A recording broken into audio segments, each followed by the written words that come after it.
Bekas Ketua Pegawai Kewangan CFO 1MDB Azmi Tahir tidak bersetuju bahawa saman sivil oleh 1MDB terhadapnya ditarik balik sebagai balasan untuk memberikan keterangannya terhadap Najib Razak.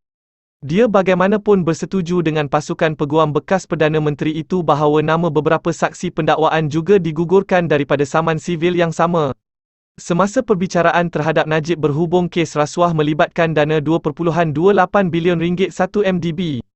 Saksi pendakwaan kedua belas itu berkata dia tidak memberikan keterangan terhadap bekas Perdana Menteri itu. Semata-mata sebagai balasan agar namanya, Azmi, disingkirkan daripada saman sivil oleh 1MDB.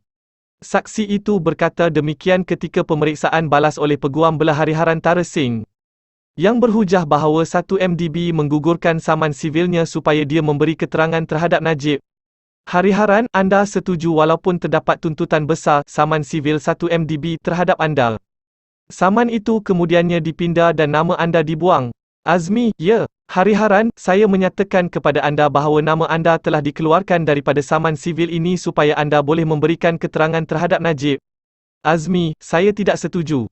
Hariharan, anda setuju bahawa orang yang tidak dipanggil sebagai saksi dalam kes jenayah 1MDB terhadap Najib, nama mereka kekal dalam saman sivil. Azmi, setuju. Azmi adalah antara 22 individu dan entiti yang menjadi sasaran saman sivil oleh 1MDB dan bekas anak syarikatnya SRC International pada tahun lepas. Saman sivil itu menyasarkan mereka yang didakwa menipu dua entiti milik kerajaan itu. Sama ada secara sedar atau tidak.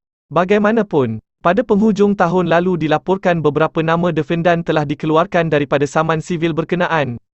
Seperti Azmi, bekas pengarah 1MDB Celodin Wok Kamarudin, Ismi Ismail, Ong Gim Huat dan Ashrin Jethanan Valiram, bekas CEO 1MDB, Syahrul Azrul Ibrahim Halmi dan Muhammad Hazem Abdul Rahman.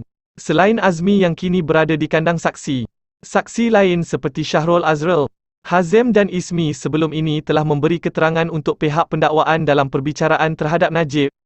Perbicaraan di hadapan Hakim Mahkamah Tinggi Kuala Lumpur, Hakim Colin Lawrence sekurah bersambung petang ini, dan dijangka akan diteruskan esok. Najib dibicarakan atas 4 pertuduhan salah guna kuasa dan 21 pertuduhan pengubahan wang haram membabitkan RM2.28 bilion dana 1MDB. 1MDB dimiliki sepenuhnya oleh Kementerian Kewangan diperbadankan MOF Inc. Selain merupakan bekas Perdana Menteri, tertuduh juga pernah menjadi Menteri Kewangan dan pengerusi Lembaga Penasihat 1MDB. Pihak pendakwaan berhujah bahawa ahli perniagaan Low Taik Jo Lau, atas arahan Najib, telah berpakat dengan beberapa pegawai 1MDB lain untuk menyalahgunakan berbilion ringgit dana daripada syarikat itu, dan melalui aliran kewangan yang kompleks memindahkan sebahagian dana itu ke akaun Perdana Menteri ketika itu. Bagaimanapun, pasukan pembelaan berhujah bahawa Najib tidak tahu mengenai salah laku dalam 1MDB. Dan keseluruhan urusan itu didalangi sepenuhnya oleh Jo Lau dan beberapa pihak lain dalam 1MDB.